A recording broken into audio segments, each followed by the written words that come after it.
Hey squads, Brandon from the Bantu Sun. Thanks so much for joining us today. I wanted to talk about the tripolar world. So one of the concepts that I kind of harp on, of course, is the rising and developing nations. The nations I think are a threat to the current world order. The CRIP six: China, Russia, India, Iran, Pakistan, Turkey. Not collectively, but in their individual rights based off of their strengths and weaknesses.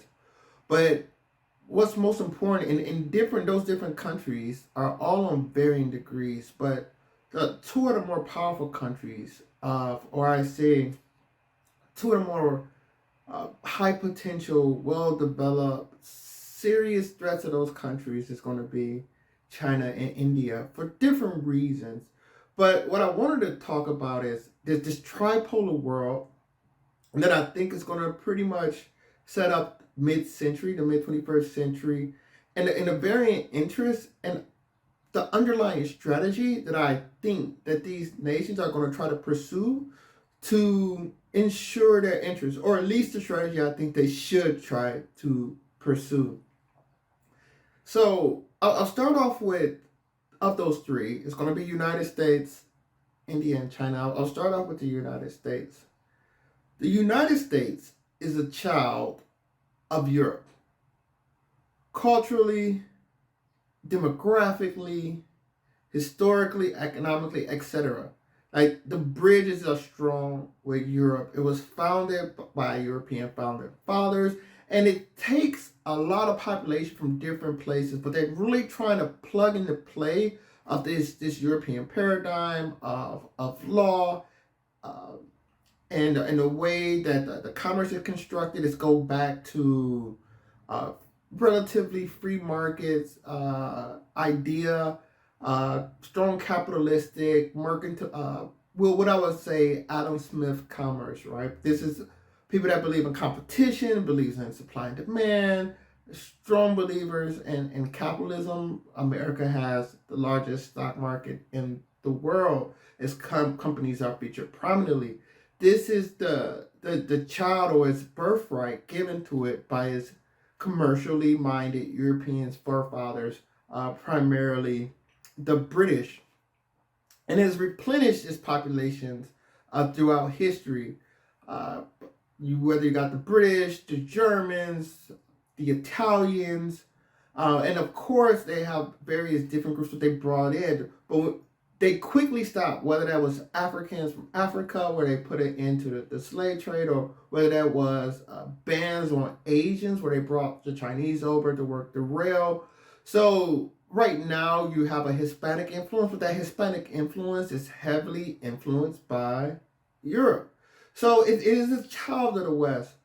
Now, because of it's the child of the West, it rose up. When it came to North America, the competition was slim to none, and they run roughshod across the country, relatively similar to how Russia handled the Siberian open spaces, right? It was they were so developed and advanced in comparison to their indigenous counterparts that the United States was able to go from sea to shining sea. But the United States, highly fertile, highly powerful, because all those European countries, they were nation states. They were extremely small and limited in their capacity. What separated them was their organization. Because they were well organized and structured, competitive, nimble, agile, they were able to pack a powerful punch, which allowed these few Europeans, and I want to emphasize that because that's very important. This is not all of Europe. These are these Atlantic seaboard nations. This is the United Kingdom, France, Netherlands, Spain, Portugal. These are not the biggest countries in the world. They were very diminutive. But what separated them and allowed them to be so effective was their unity and their conformity, their ability to work as one in their own individual right, to set up trading networks across the world. They go to places, as I said, they discovered their arbitrage, and they were able to trade goods back and forth between the different climate zones and the various degrees of resources to make themselves wealthy. Their competitive advantage has not been their numbers. Their competitive advantage has been their order and their innovation. This has always been their competitive advantage. So what stacks the league for them, what really gives them power and influence is access and rules. This is how they maintain power. Access, managing access and rules, right? Because they set the rules up to empower them, right? You think about the current order of things and the global world order, where you have the UN Security Council. Depending on how you classify Russia, I always call it Eurasian because, truthfully, Europe, Asia, is it two different continents? Okay. But we'll say 4 out of the 5 members of the UN Security Council are of European background. This is supposed to be the most powerful military organization of the world, right? Every one of them has a nuclear weapon. And yet, 4 out of 5 are of Western influence or from Western origins. They're from Europe. This is how they structured the world. So when after World War II, they didn't say, let's have equal representation of the various corners of the earth. They say, how can we stack the top deck? This is how the European navigates things. They like to stack the deck because they don't have the numbers. They can't go head to head. They have to divide and conquer. I always think about the Battle of Thermopylae, right? What did the Greeks do? The Greeks met the Persians, who were larger, more numerous, but not as well trained 101 for that region, right? These Persians were used to Middle East warfare. They wasn't used to the warfare of Greece with the Rocky Mountains and the seas and the maritime. So the maritime limitations, you had to navigate around the water. You got to be able to land your troops. But what did they do at the Battle of the Thermopylae? The Greeks got the Persians. They suckered the Persians to go through a mountain pass. And that mountain pass did was, on one side you had the mountains and on the other side you had the sea. And in between you could only send a limited number of Persian soldiers, right? So when you send that limited number of Persian soldiers, the Greeks could match the Persian soldiers because they had the same amount. So even though the Persians had this massive army, it did them no good in this limited space. The Greeks were able to whittle them down and therefore hold off the Persian army for longer than if they had clear reign. And that's what the West likes to do. The West likes to put a structure in place which give them leverage, where they can cut down on your strengths, right? And it is, of course, it's adroit and savvy, and it's what one should do in situations. But just understanding that strategy and how they operate is so important to get into their psyche. So when I say this war in Ukraine, like I would say, World War I, World War II can almost be seen as European wars, because what you're building after each one of these wars, especially World War II, is stronger and stronger European or Western alliances, right? Before World War II, Germany was doing its own thing. After World War II, Germany is thoroughly enfolded into the Atlantic mindset. They're under the thumb of NATO. In fact, NATO is all the way to the Baltics. So you have this war in Ukraine, and I was just looking at foreign casualties for the war in Ukraine. It was so many Georgian flags in that list, and not just Georgians, but especially Georgians. They look like the top foreign contributors of troops in Ukraine. But also, I saw some Azerbaijanis, people from Azerbaijan, basically, or the South Caucasus. This was a real big thing. Like seeing those people coming from Azerbaijan, seeing people come from Georgia to contribute their soldiers to this fight in Ukraine. So what that says to me, that even when this Ukraine, let's say this Ukraine thing ends in a stalemate or Ukrainian victory, do I think this war is not going to naturally progress to the South Caucasus? The Azerbaijanis and the different, you got Georgia over there and you got Armenia, and you see what's happening with Azerbaijan and Armenia now. So just being aware of this situation, because this is a structure. This is a structure. What they're trying to do is the West is not going to be able to go man to man, But what they can do, especially if they was to be able to make a regime change in Russia or make Russia acquiesce, is they can dominate the Arctic Circle. If you look at the Arctic Circle, where global warming is melting the ice and it's supposed to be resources abundance up there, if you look at that globe from the top and you start seeing NATO looks big, American alliances look big, and there's one big standout, and that's Russia. I mean, you got Iceland on board, you got UK on board, you got Canada on board, you got the Scandinavians on board, but you got Russia. And Russia's kind of like the one piece of that missing puzzle. So, granted, you take all these Europeans, that'll be a smaller population, and Americans, you be a smaller population than in India or China. But the structure allows the resources that would be available to the West if they were to bring Russia into the fold. Talking about the three largest countries on the planet, with America, Canada, and Russia, controlling the entire northern hemisphere. Like this is, or at least the areas north of the tropical zone. Like this is a very powerful dynamic that we're looking at, and that the sway. So the resource heft along with these countries would be extremely powerful. I think this is the American strategy.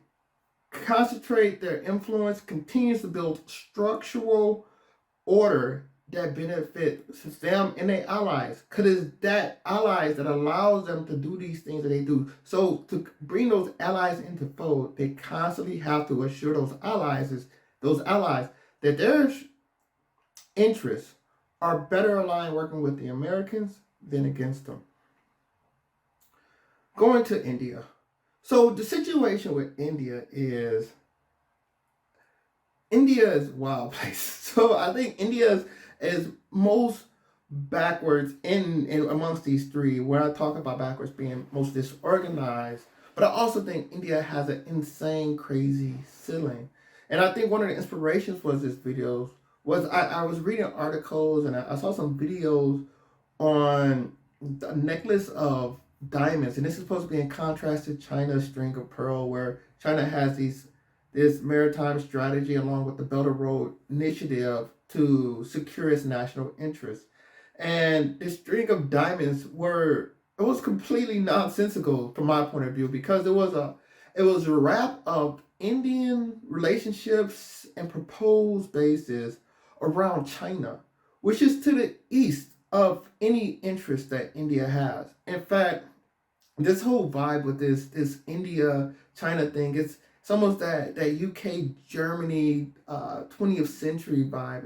It's not naturally because they have competing interests at the moment, but it's just this energy of you're in this room and this energy is building up. It's like, because it's only a matter of time, you feel as though, before they have to face each other off, but there's no real need to do so. But the energy in the room keeps putting this situation like that. And maybe that's because of the U.S. influence, and U.S. is always trying to partner with India as a way to counter China or propose that threat to China.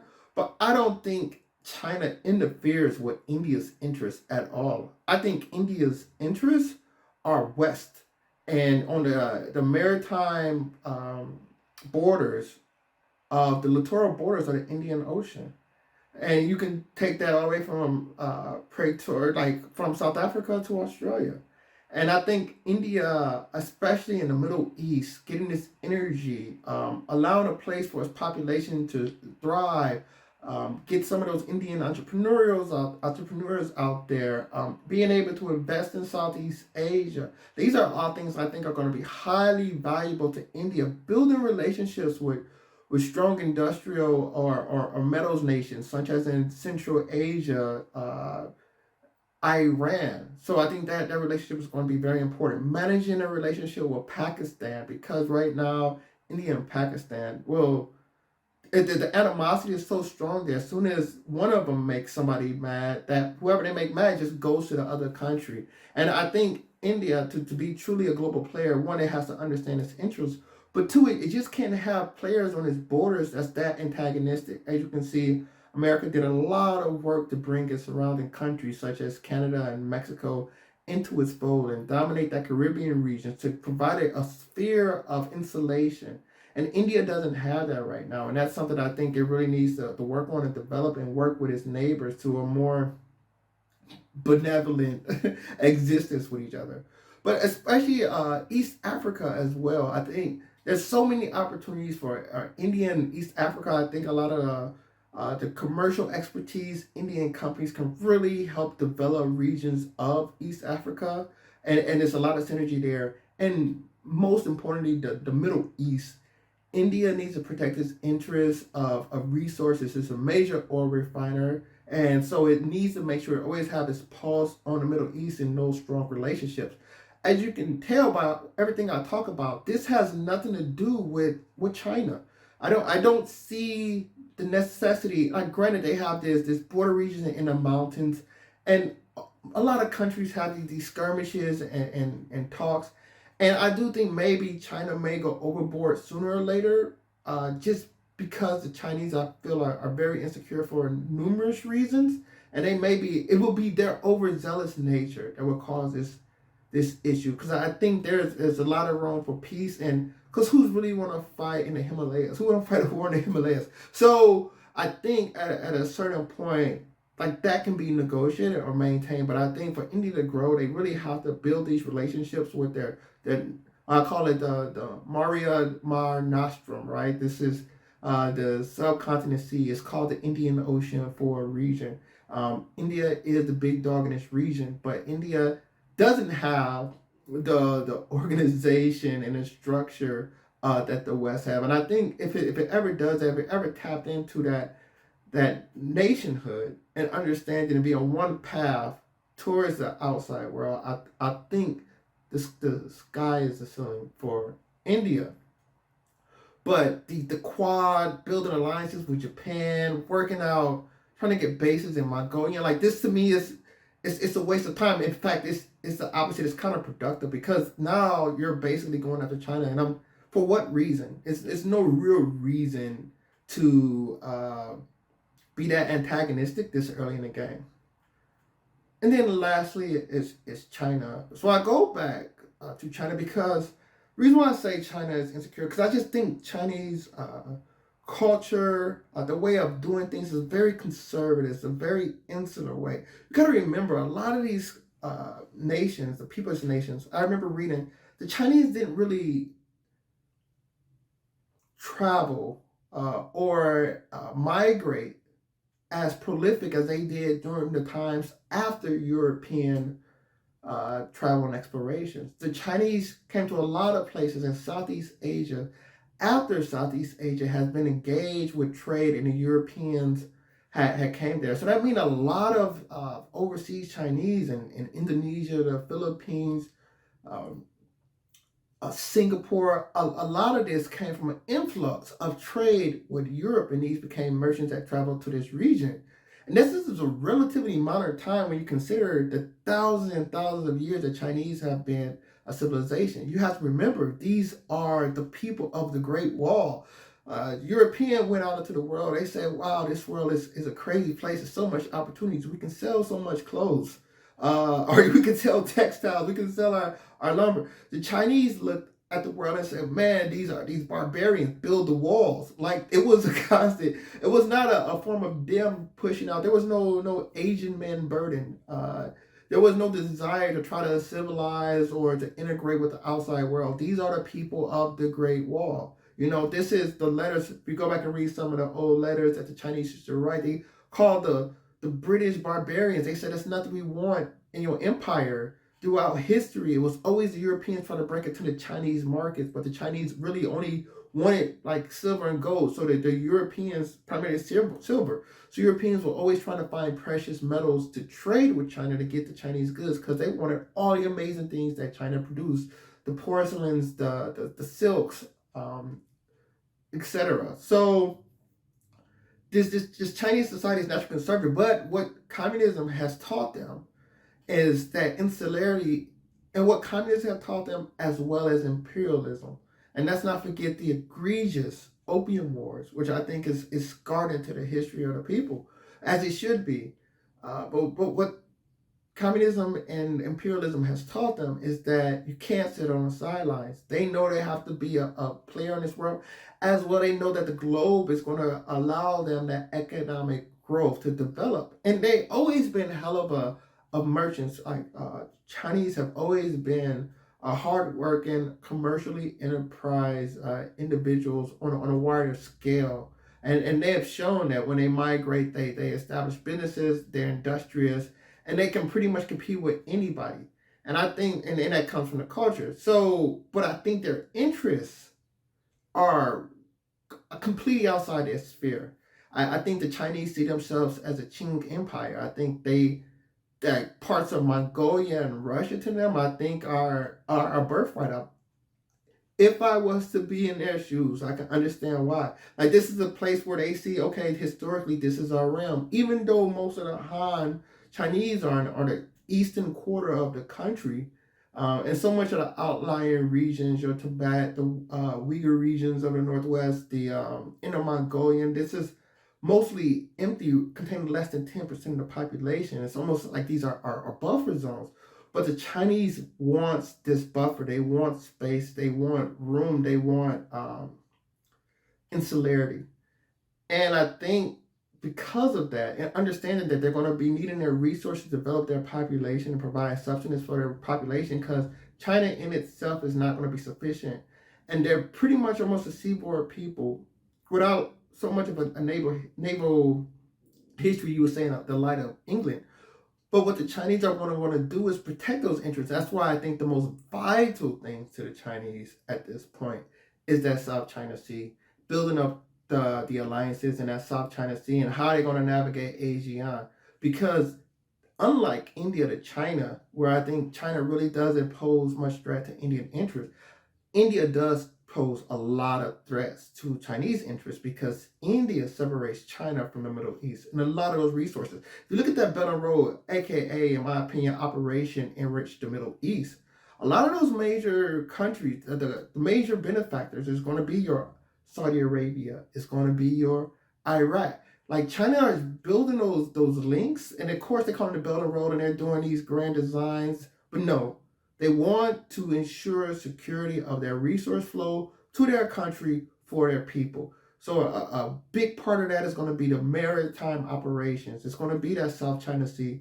It's going to be Sri Lanka. It's going to be Pakistan, because that Pakistan would give it a flank on India, which could also get it to the sea, up into the Persian Gulf. So that relationship right there, I think, is going to be the key thing for China, is how do it build alliances of strength like that. And it's going to have to build that maritime presence eventually if it want to take its own fortune into its hands. So that's my thoughts. I'd love to hear what you think on that layout of those three powers. And we're definitely looking at things to come with these guys, because it is definitely going to be interesting times. Until next time, take care. Bantu up.